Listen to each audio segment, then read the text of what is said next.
Hello, ladies and gentlemen. How's everyone doing? Good morning, good evening, wherever you are. Snow Leopard is back at it with you guy. How's everyone doing? I'm assuming that's a good, right? Well, that's good. Yes. So, to give you a heads up again, whatever you see in this video, when I took this video, it is almost 9 p.m. at night.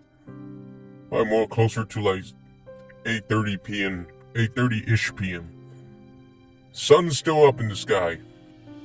Man, Alaska is crazy. Just letting you guys know.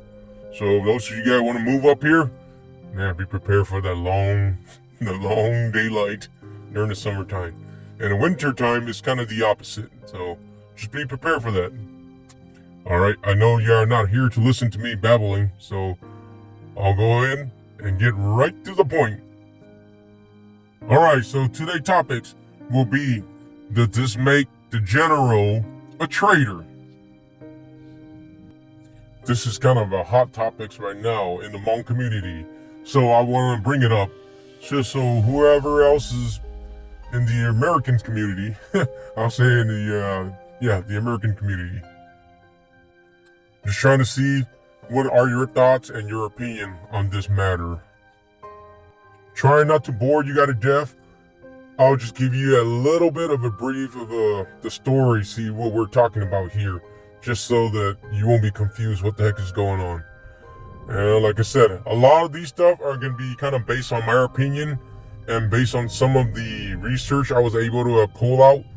So it may not be 100% accurate, but I will try to explain it in the most accurate way I can. So this happened sometime during the Vietnam War, from 1955 all the way to 1975. Like I said, it happened somewhere around that line. So in Laos, the country of Laos, originally they have a ruler there, which is the king there. As usual, you will always have your low income, or you could say the poor class, the middle class, and then you got the upper class. At some point in time, I guess it was something to do with the poor class is trying to overthrow the government, or the king, basically. And then that's when there's a lot of stuff going on, chaotic, you got a rebel, whatever you want to call it. I'm not really into politics, so please forgive my wording that I'm using. So you have people who are actually going up against the king or the emperor. And that's how they created their little group. So the king, he had to fight for his country against the majority, I would say. But unfortunately, in the end, the king lost, basically, and the king was killed.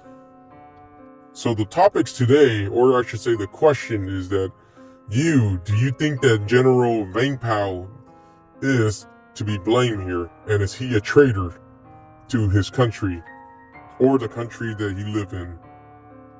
Without going into too much detail, General Vang Pao is one of the king's general, pretty much one of the most loyalist and the most trusted general. As the king was losing, basically the battle or the war, as the king was losing, I believe that General Vang Pao won a fight by the king's side to the end, but the king insists for General Vang Pao to go ahead and lead everybody to freedom, basically to the U.S., following the U.S. And that's how the king died, because he refused to leave his country, but he wanted for General Vang Pao to take his people to find freedom. And that's exactly what happened. And just to let you know, to remind you that the enemies with the kings are also Laos people. Their people are Laotians. So they are Laos, like just your regular citizen. But now they overthrown the king, and then they become the king themselves. But because General Vang Pao refused to side with those new ruler, a lot of people that are clueless about this are calling General Vang Pao a traitor. So, ladies and gentlemen, what is your opinion on this matter? So I'm gonna go ahead and give you guys the short story of what's going on. Anyway, before that, I just want to let you guys know that it doesn't matter which political party you're in, or whether the country you live in is capitalist, socialist, or communist. They each have their own pros and cons. But usually, I say usually, capitalist is where most people would want, because you have way more freedom with capitalists. Socialist sounds pretty good on paper, they really do, but it's just really hard to execute it. Communism is a little bit of a different story, so I don't really want to go there. But anyway, I don't think that's what you guys want to hear about. If you guys live in a communism country, just remember not to piss off your government or your leader. So to make the long story short, General Vang Pao was the emperor, or the king's or emperor's left-hand man, pretty much. And this is during the time when there's already wars and stuff going on. But I know that in the beginning, he's a nobody to the emperor, pretty much. Regardless if he's loyal or whatever it is.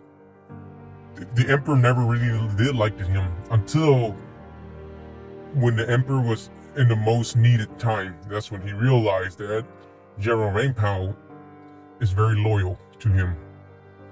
And anyway, so as far as I know, during the war, when the kings is losing against the enemies, when the kings is losing against the enemy, General Vang Pao was told, because the right-hand man, they wanted to defend the king all the way, even though General Vang Pao wanted to defend the king all the way to the end too. But knowing that because they're losing, the king directed General Vang Pao to go ahead and take the ladies and children, the wife and the kids, pretty much, the kids, women and kids. Take the women and the kids and go to a different area, as far away from the war as possible. The farther, the better. But at one point, they want General Vang Pao to take the women and the children into another area that's probably not too far away from there, the war zone. But in the end, General Vang Pao decided to go ahead and side with the American troop. And that's kind of how it got started. So, like I say, long story short, to make it short, he decided to send the women and children and all the other survivor, and go ahead and follow the U.S. troop. And that's where we end up in the U.S. today. So there's refugee camps and whatnot. So a lot of people were still saying that General Vang Pao is a traitor because he didn't want to go back and help the king while the king has been assassinated or being killed, executed. He couldn't, because the king don't want him to. And a lot of people were saying, okay, why not go back to this area and fight? Well, you can't anymore. The king's already dead. The king is dead already. So even if you go back, you're just gonna be throwing life away. That's pretty much it. There's really nothing to gain from it anymore, and there's no reason to. And I'm sure the king wouldn't want that. So now they already have a new ruler in Laos. Going back there is pretty much just asking for trouble. That's all it is. And even till this day, people still upset to why General Vang Pao betrayed his people and he betrayed the people of Laos. But remember, he served the original king or emperor of Laos. He refused to serve the new ruler because the new ruler was the true enemy. But I guess people don't see it that way. Anyway, ladies and gentlemen, I don't really want to bore you guys to death, as usual. So that was just my question. So if you listen to the short story that I just gave you guys, do you think that General Vang Pao is a traitor to the people of Laos. In my opinion, I said, as a matter of fact, he's actually a hero. That's my opinion.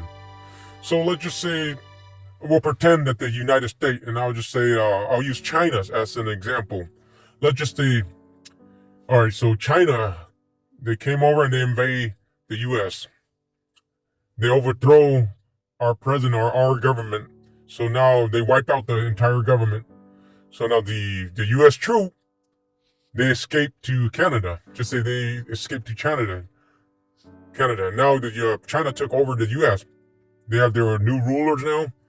But the U.S. troop that originally escaped to Canada, they refused to serve the new ruler, which is the China government. That doesn't make the U.S. troop traitor, right? So, am I missing something here?